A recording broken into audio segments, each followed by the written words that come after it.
बार फिर से आपके अपने YouTube channel SB success point पर आपका स्वागत है। देखिए स्टूडेंट, क्लास 11th के सिलेबस में हम लोग चल रहे थे और बेसिक मैथमेटिकल कुछ फॉर्मूले थे, उनके बारे में हम लोगों ने अध्ययन किया था। आज हम कुछ बेसिक फिजिक्स से बेसिक नॉलेज देते हैं इसके लिए कि फिजिक्स एक्चुअल में है क्या। तो आइए अपने टॉपिक पे चर्चा करते हैं कि बेसिक फिजिक्स क्या है। तो देखो, सबसे पहली बात तो अपन यहीं से लेते हैं कि फिजिक्स क्या होती है, फिजिक्स किसे कहते हैं। फिजिक्स यानी भौतिक विज्ञान क्या होती है। देखिए, आपने 10th क्लास में और विज्ञान की डेफिनेशन पढ़ी थी। विज्ञान क्या था? प्रकृति का क्रमबद्ध अध्ययन। क्या कहलाता था? विज्ञान। यानी स्टेप बाय स्टेप नॉलेज है नेचर का, वो क्या था? साइंस था। अब अपनी बात आती है फिजिक्स की। फिजिक्स क्या होता है कि प्रकृति की भौतिक परिघटनाओं से संबंधित ज्ञान है, वो क्या कहलाता है? भौतिक विज्ञान कहलाता है। ध्यान देगी, भौतिक परिघटनाओं से संबंधित ज्ञान क्या कहलाता है? भौतिक विज्ञान। यानी physical knowledge in phenomena of nature क्या कहलाएगा? नेचुरल जो फिनोमिना है उनकी, यानी फिजिकली जो नेचुरल फिनोमिना है उनके बारे में जो स्टडी है वो क्या कहलाती है? फिजिक्स कहलाती है। ठीक है, तो ये तो अपनी बात है किसकी? फिजिक्स, भौतिक विज्ञान क्या होता है। तो डेफिनेशन ध्यान में रहेगी आप लोगों के। ठीक है, अब देखिए, अपन फिजिक्स की परिभाषा के बाद अपन जानते हैं कि अपने फिजिक्स में और फिजिकली भौतिक राशियां कौन सी होती हैं, यानी अपनी मुख्य जड़ क्या होती है फिजिक्स की। तो देखिए,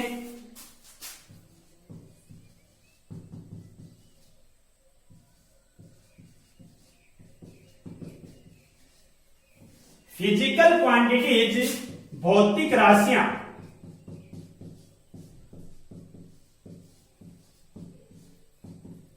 देखिए, फिजिकल क्वांटिटीज भौतिक राशियां क्या होती हैं, यानी जिनको निरूपित किया जा सके, और वो भी किसके साथ में? उनके परिमाण, यानी कोई भी न्यूमेरिकल वैल्यू हो उसकी, और उसकी यूनिट के साथ में, उसके मात्रक के साथ में। यानी physical quantities which quantities was represented by measured. First तो यह कर सकते हैं कि उन्हें निरूपित किया जा सके, यानी मेजर किया जा सके, और वो भी किसके साथ में? मैग्नीट्यूड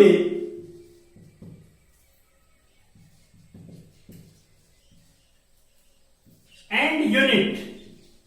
यानी फिजिकल क्वांटिटी, एक वर्ड लिखा मैंने मैग्नीट्यूड। मैग्नीट्यूड क्या होता है?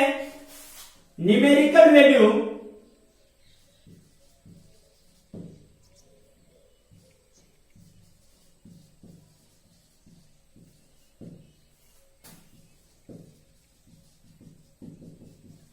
न्यूमेरिकल वैल्यू ऑफ क्वांटिटीज, यानी कोई भी वैल्यू अपने पास, जैसे अपन कहते हैं कि कोई प्लेट अपने पास है और प्लेट का एरिया है वो कितना है? 5 मीटर स्क्वायर है। कितना है? 5 मीटर स्क्वायर। तो उसका मैग्नीट्यूड तो क्या कहलाएगा? 5। यानी न्यूमेरिकल वैल्यू वो क्या होता है? उसका मैग्नीट्यूड होता है। और मीटर स्क्वायर क्या? उसका यूनिट है, उसका मात्रक है। ठीक है, तो ध्यान रखोगे फिजिकल क्वांटिटी जिनको उनके न्यूमेरिकल वैल्यू के साथ में निरूपित किया जा सके, यानी वो राशियां जो मैग्नीट्यूड और यूनिट्स रखती हैं, वो कौन सी राशियां कहलाती हैं? कौन सी क्वांटिटियां? वो फिजिकल क्वांटिटीज कहलाती हैं। ध्यान रहेगा। और अपने पास यदि अपन बात करें कि फिजिकल क्वांटिटीज हैं वो कौन कौन सी होती हैं, यानी भौतिक राशियां हैं वो कौन कौन सी होती हैं, तो फिजिकल क्वांटिटीज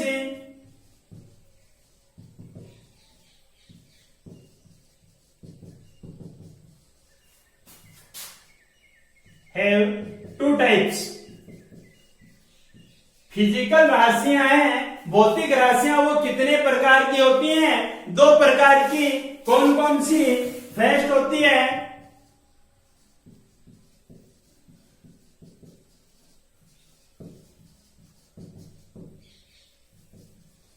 फंडामेंटल क्वांटिटीज यानी मूल राशियां, और दूसरी कौन सी होती है?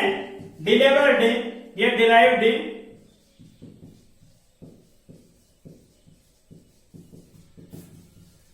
डिराइव्ड क्वांटिटीज यानी व्युत्पन्न राशियां। ठीक है, कितने प्रकार की हो गई? 2 प्रकार की। फर्स्ट कौन सी है? फंडामेंटल क्वांटिटीज, और सेकंड कौन सी है? डिराइव्ड क्वांटिटी यानी मूल राशियां, और दूसरी है व्युत्पन्न राशियां। ठीक है, अब देखिए फंडामेंटल क्वांटिटीज यानी मूल राशियां वो कौन कौन सी होती है? डिफाइन कैसे करोगे? कि जिनको निरूपित करने के लिए ये ऐसा कह दें कि जिनको या वे राशियां जो अन्य किसी राशि पे डिपेंड नहीं करती हैं, those quantities not dependent other quantities is called fundamental quantities, यानी उन्हें ही अपन मूल राशियां कहते हैं जो अदर राशियों पे निर्भर नहीं होती। ठीक है, तो मूल राशियां एक्चुअल में अपने पास मूल राशियां कितनी हैं? 3 होती हैं। ठीक है, मूल राशियां वो कितनी होती हैं? 3 हैं, और वो कौन कौन सी हैं?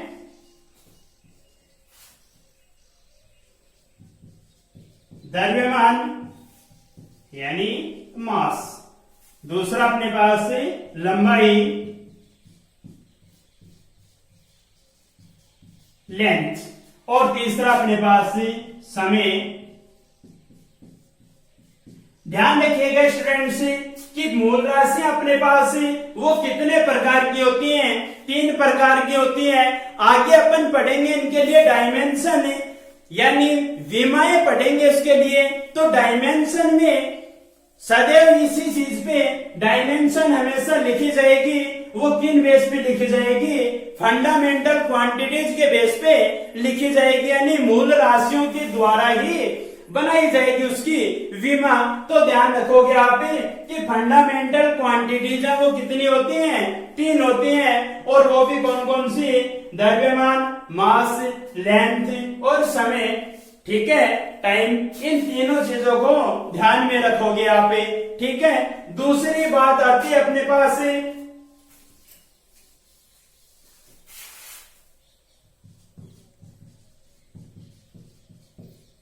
व्युत्पन्न राशियां, जिन्हें अपन क्या कहते हैं? Derived quantities.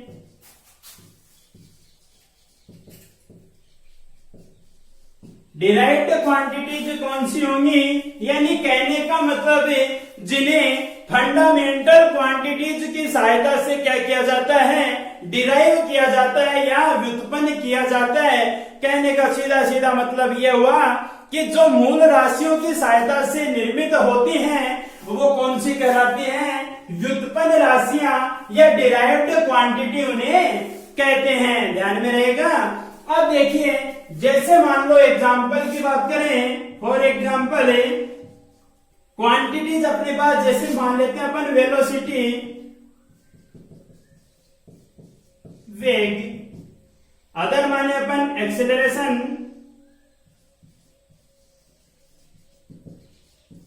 त्वरण, फोर्स, बल। इनफ है। कोई भी हो एग्जाम्पल, यानी वो राशियां जो मूल राशियों पे निर्भर करती हैं वो कौन सी कहलाती हैं? व्युत्पन्न राशियां कहलाती हैं। तो पहली बात तो आप ध्यान रखोगे कि फिजिकल क्वांटिटीज वो कितने प्रकार की होती हैं? 2 प्रकार की, और 2 प्रकार में पहला है मूल राशियां या फंडामेंटल क्वांटिटीज। तो मूल राशियां कौन सी होती हैं? जो केवल और केवल स्वयं पर निर्भर करती हैं, सेल्फ डिपेंडेंट होती हैं, वो राशियां कौन सी होती हैं? मूल राशियां होती हैं। और दूसरा अपने पास व्युत्पन्न राशियां। व्युत्पन्न राशियां क्या होती हैं? जो मूल राशियों पे या फंडामेंटल क्वांटिटीज पे डिपेंड करती हैं, वो कौन सी कहलाती हैं? डिराइव्ड क्वांटिटीज या व्युत्पन्न राशियां कहलाती हैं। दूसरी बात ध्यान रखनी आपको कि मूल राशियां हैं वो कितनी होती हैं? 3 होती हैं, मास, लेंथ और टाइम। ठीक है, अब देखिए जैसे मान लो वेग अपन है, अब आपको समस्या ये आ गई कि वेग है वो मूल राशियों पे डिपेंड क्यों करता है, कैसे करता है। तो देखिए वेग है वेलोसिटी इंडिकेट किससे करते हैं, v से, और वेलोसिटी क्या होती है, चेंजेबल रेट ऑफ डिस्प्लेसमेंट यानी s बाई टी। s क्या यहाँ पे डिस्प्लेसमेंट है यानी विस्थापन है, क्या है, डिस्प्लेसमेंट यानी विस्थापन में परिवर्तन की दर वो क्या होती है, वेलोसिटी होती है। ठीक है, changeable rate in displacement is called velocity. Okay, देखिए एस बाई टी यूनिट लिखेंगे तो यूनिट क्या बनेगी, डिस्प्लेसमेंट। अभी अपन बात करेंगे कि डिस्प्लेसमेंट क्या होता है, इसकी वैल्यू कितनी होती है, यूनिट क्या होती है इसकी, मीटर बाई टी क्या है, सेकंड। देखिए अपने पास फिजिकल क्वांटिटीज और वो भी कौन सी, फंडामेंटल क्वांटिटीज आ रही है अपने पास से। ये तो आ गया लेंथ आ गई और ये आ गया टाइम आ गया इसका। तो लेंथ तो टाइम के पदों में है यानी क्या हो गई अपने पास फिजिकल क्वांटिटीज और वो भी उन तीनों में से तो डिपेंड कर रही है। ऐसे ही सेम क्या होगा, एक्सेलरेशन हो जाएगा और क्या होगा साथ में फोर्स है वो भी सेम ऐसे बनेगा। एक्सेलरेशन कितना होता है, चेंजेबल रेट इन वेलोसिटी, ये तो क्या होता है एक्सेलरेशन वेग में परिवर्तन की दर और बल क्या होता है F equals ma mass and acceleration दोनों का गुणनफल है वो क्या होता है, बल होता है। ठीक है, तो इनकी चर्चा करेंगे अपन विस्तार पूर्वक। बात इतनी थी अपनी केवल व्युत्पन्न राशियों पे कि व्युत्पन्न राशियां कौन सी होती है, तो वो बात आपके समझ में आई होगी। अब देखिए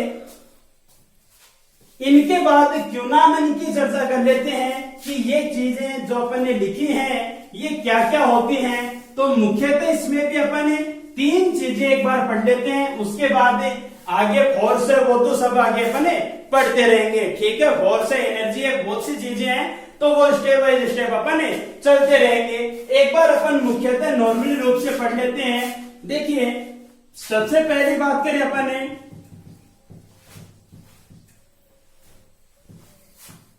डिस्प्लेसमेंट यानी विस्थापन। देखिए डिस्प्लेसमेंट क्या होता है, बात वो की वही है कि लेंथ को ही अपन डिस्प्लेसमेंट कहते हैं। फर्क है दोनों में फिर भी कि लेंथ को अपन कहते हैं तो उसको लेंथ ही नाम क्यों नहीं दिया अपन ने, लंबाई क्यों ना कहा या दूरी नहीं कही, उसे विस्थापन क्यों कह दिया अपन ने। देखो अपने पास तीन चीजें हैं, डिस्टेंस, लेंथ और डिस्प्लेसमेंट। देखिए डिस्टेंस और लेंथ तो एक ही बात हो गई। ठीक है, बात आती है डिस्प्लेसमेंट की। तो अपन जैसे कोई बात करें कि अपने पास 2 पॉइंट्स हैं ए एंड बी, ठीक है, और 2 पॉइंट्स पे मान लेते हैं आप अपने घर से चले स्कूल के लिए और स्कूल जाने के लिए आपने 2 प्रकार के स्टूडेंट मान लेते हैं, 3 प्रकार के मान लेते हैं। एक स्कूल की बस से आने वाले, एक पैदल आने वाले और एक पैदल आने वालों में थोड़े से लापरवाह स्टूडेंट्स, 3 मान लेते हैं अपन।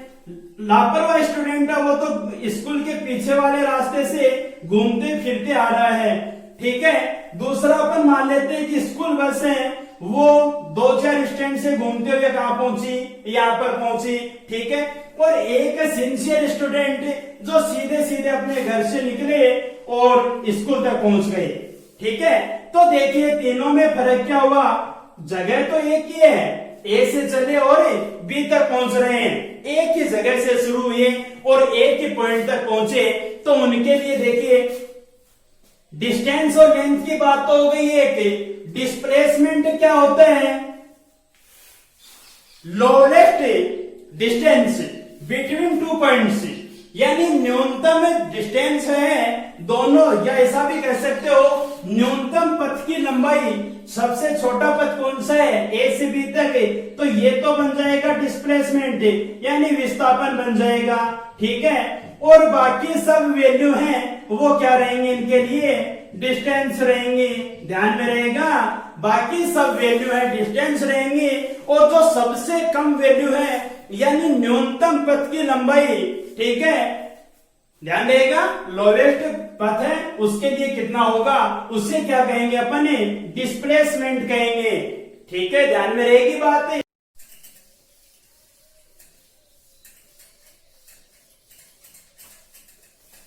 ठीक है स्टूडेंट, इसके बाद देखिए हम लोग चर्चा करते हैं वेलोसिटी के बारे में। डिस्प्लेसमेंट की बात समझ में ही आप लोगों के। अब हम चर्चा करते हैं वेलोसिटी। वेलोसिटी यानी वेग। तो देखिए स्टूडेंट, वेग क्या होता है, वेलोसिटी क्या होता है। आपने डिस्प्लेसमेंट को इंडिकेट किया है किससे, एस से। डिस्प्लेसमेंट एस से इंडिकेट करते हैं, उसे किससे करते हैं, डी से करते हैं। बात वो की वही है। अब देखिए वेलोसिटी क्या होगी, चेंजेबल रेट इन डिस्प्लेसमेंट क्या कहलाएगी, वेलोसिटी यानी डिस्प्लेसमेंट में परिवर्तन की दर है, विस्थापन में परिवर्तन की दर, उसे क्या कहेंगे अपन, वेलोसिटी या वेग कहेंगे। बात समझ में। कल अभी अपन ने चर्चा की, जो अपने पास पॉइंट था कि डिस्प्लेसमेंट, उसके लिए यूनिट क्या थी, उसकी मीटर थी। डिस्प्लेसमेंट की यूनिट क्या थी, मीटर। तो वेलोसिटी की यूनिट क्या हो जाएगी, एस के लिए मीटर, और आपको पता है टाइम है, टाइम के लिए क्या होगी, सेकंड। तो वेलोसिटी की यूनिट क्या बनेगी, मीटर पर सेकंड। ध्यान में रहेगा। देखिए बात सेम की सेम ही है, ठीक है, और बात यूनिट की करें तो यूनिट भी। अब दूसरी बात देखिए, कल अपन अभी बात कर रहे थे फंडामेंटल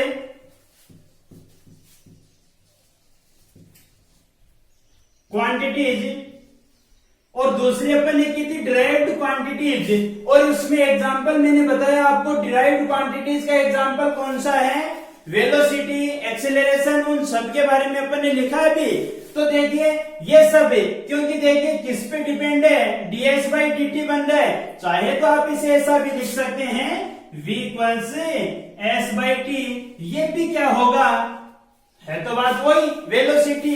ये इसकी डेरिवेटिव फॉर्म है, और ये कौन सी इसकी नॉर्मल फॉर्म है। बाकी अपन डिटेल में चैप्टर में अपने पास वैल्यू आएंगे, उस टाइम इनको और डिटेल में अपन पढ़ेंगे। ठीक है, तो एक बार अपन थोड़ा थोड़ा इनके बारे में जान लेते हैं कि एक्चुअल में वैल्यू है क्या चीज, और वो भी अपन बातें कर रहे हैं वो डिराइव्ड क्वांटिटीज के लिए।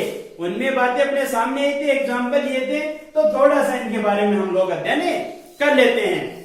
बात समझ में आई। ये क्या हो गया, वेलोसिटी। अब अपने पास बात आती है तीसरी, और वो आती है एक्सेलरेशन के बारे में। किसकी आती है, एक्सेलरेशन है।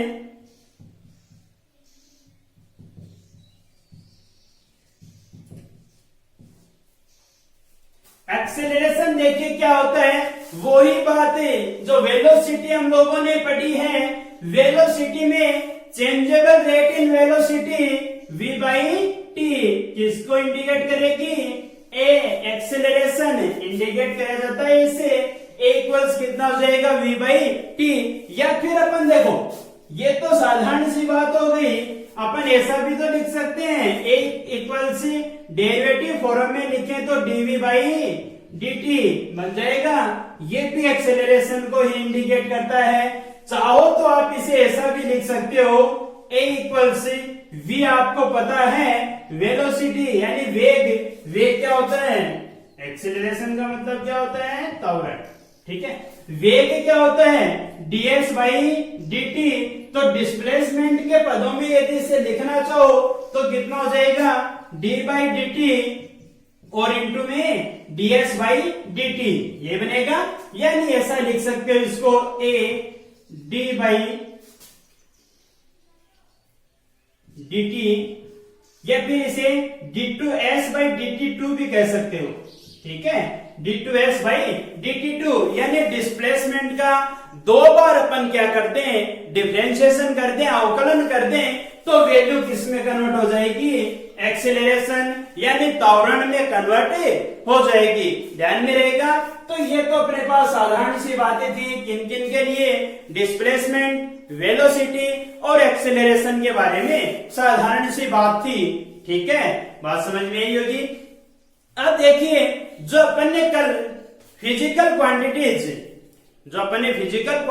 की चर्चा की थी, उन्हीं फिजिकल क्वांटिटीज के लिए जो फिजिकली यूनिट है वो भी आपने लिखी थी कि फिजिकल क्वांटिटीज कितनी कितनी होती हैं, कौन कौन सी हैं।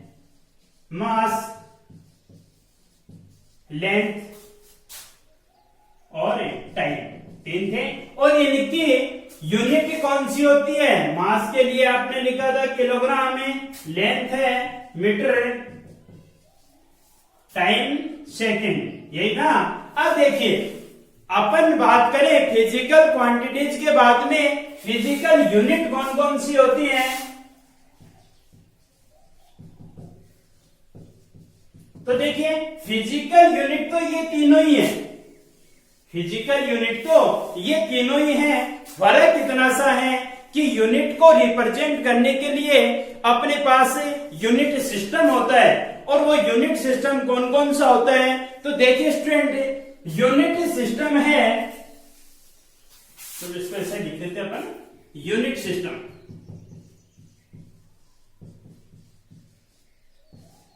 या फिर मात्रक प्रणाली। देखिए, यूनिट सिस्टम है, मुख्यतः अपने पास यूनिट सिस्टम कितने होते हैं, तीन होते हैं। कौन कौन से। एक आता अपने पास MKS, एक आता है CGS, और एक आता अपने पास FPS, और एक वैल्यू आती है वो इनसे डिफरेंट है थोड़ी। मुख्यतः कितने प्रकार हैं, तीन प्रकार के। ठीक है, अब देखिए MKS पद्धति का मतलब क्या हुआ। देखिए, M metre, K kilogram, S second. ठीक है, ये तो हो गई सबसे बड़ी पद्धति। कहने मतलब इन सबसे बड़ी पद्धति मुख्यतः अपन यूनिट लिखेंगे, वो कौन सी पद्धति में लिखेंगे, कौन से सिस्टम में, MKS सिस्टम में लिखेंगे। ठीक है, CGS में देखिए बात वो की हुई है, इससे छोटी पद्धति आई तो मीटर है वो तो किस में कन्वर्ट हो गया, सेंटीमीटर में। किसमें हो गया, सेंटीमीटर में। किलोग्राम है वो किस में आ गया, ग्राम में। सेकंड नॉट चेंजेबल वैल्यू होती है, सेकंड एज इट इज रहेगा। चाहे किसी भी सिस्टम में अपन वैल्यू लिखना चाहें तो टाइम है वो सेम ही रहेगा। ठीक है, बाकी देखो नाम से M for metre, K for kilogram, S for second, CGS में C for centimetre, G for gram, S for second. और FPS पद्धति में क्या होता है, लेंथ वो किस में मापी जाती है, फुट में, P फॉर पाउंड और S सेकंड। बात समझ में आई। देखिए किन किन के मात्रा के, ये तो हो गया किसका, लेंथ का, ये हो गया किसका, मास का, और ये हो गया किसका, टाइम का। ठीक है, इसमें भी सेंटीमीटर तो किसके लिए है, लेंथ के लिए, ग्राम किसके लिए है, मास के लिए, और सेकंड किसके लिए है, टाइम के लिए है। इसमें भी फुट है वो तो किसके लिए है, लेंथ के लिए, पाउंड है वो किसके लिए है, मास के लिए, और सेकंड है वो किसके लिए है, टाइम के लिए। ध्यान में रहेगा। यानी किसी भी पद्धति में, किसी भी सिस्टम में आपको यूनिट लिखनी हो तो केवल आप ये तीन चीजें ध्यान में रखोगे। MKS में लिखोगे तो M फॉर मीटर, और मीटर से आपको पता है किसको इंडिकेट करते हैं, लेंथ को इंडिकेट करते हैं। कैसे, किलोग्राम, और किलोग्राम किससे, किलोग्राम किसका मात्रक है, किसकी यूनिट है, मास की, तो किससे इंडिकेट करेंगे, मास से, और सेकंड है वो टाइम हो गया। ठीक है, सेकंड में भी देखिए वो की वो बात है, और थर्ड में भी वो की वो बात है। एक अपने पास एक सिस्टम और आता है, उसे अपन कहते हैं एसआई सिस्टम यानी इंटरनेशनल सिस्टम इसे कहते हैं, ठीक है। और इसकी व्युत्पत्ति यानी ये अपने प्रणाली में अपने काम में कब आया था, तो इससे शुरुआत हुई थी 1960 में, ठीक है। ये केवल एसआई सिस्टम है और कुछ नहीं है। एमकेएस सिस्टम है उसका थोड़ा सुधरा हुआ रूप है, यानी उससे उच्चतम रूप है। बात एमकेएस वाली है लेकिन इससे क्या है, थोड़ा सा बड़ा है, ठीक है ना। वो कौन सा सिस्टम कहलाता है, एसआई सिस्टम। आप तो मुख्य रूप से यही ध्यान में रखिए कि एसआई सिस्टम है और एमकेएस सिस्टम है दोनों क्या होते हैं, सेम होते हैं। ध्यान में रहेगी बातें। तो ये थी अपने यूनिट सिस्टम है कि किसी भी वैल्यू को इंडिकेट करने के लिए आपको कल बताया था फिजिकल सिस्टम के बारे में अपन ने चर्चा की थी। तो जो फिजिकल सिस्टम था और फिजिकल सिस्टम के अकॉर्डिंग ही देखो एमकेएस पद्धति है, एमकेएस सिस्टम है। इस सिस्टम में कौन सी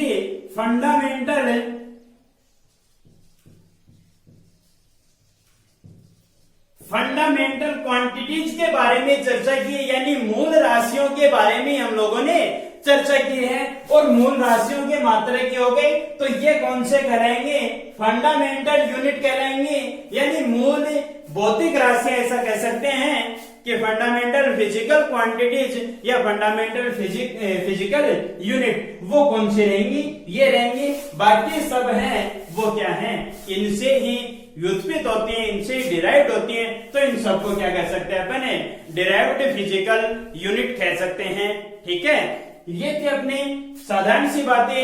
अब अपन नेक्स्ट वीडियो में चर्चा करेंगे डायमेंशन के लिए, यानी विमा, कि विमा क्या होती है और कैसे लिखा जाता है। देखो आसान से टॉपिक है, आसान से टॉपिक अपना विमा का है। आसान से बात, साधारण सी बातें हैं, समझ में आ जाएंगी। तो आज के लिए इतना काफी है। धन्यवाद।